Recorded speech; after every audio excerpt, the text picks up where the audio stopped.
Pasca disegelnya insinerator milik pemerintah Kabupaten Badung oleh Kementerian Lingkungan Hidup, Bupati Badung menyatakan akan melakukan uji emisi agar mesin insinerator bisa kembali berfungsi.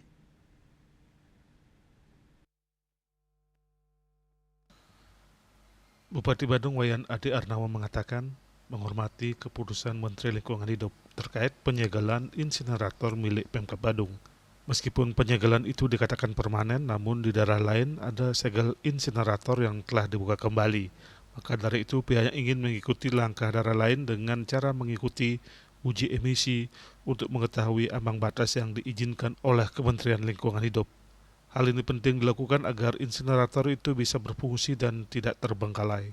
Jika hasil uji telah memenuhi syarat, tentunya insinerator tersebut akan kembali beroperasi seperti semula dan pihaknya akan mendistribusikan insinerator tersebut ke sejumlah TPST dan TPS 3R di Kabupaten Badung. Ada daerah lain yang ternyata dibuka insineratornya. Saya nggak tahu kan kalau masalah di daerah mana itu dia ada.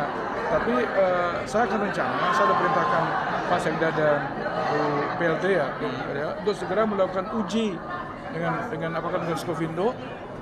Mudah-mudahan nanti kalau sudah melewati uji ini ternyata dianggap dalam ambang batas, saya kira mudah-mudahan ini menjadi pertimbangan buat kita sehingga kita nanti kalau benar seperti itu, apa yang terjadi di mana di Bandung nanti saya akan distribusikan kepada TPS 3R yang ada di Badung.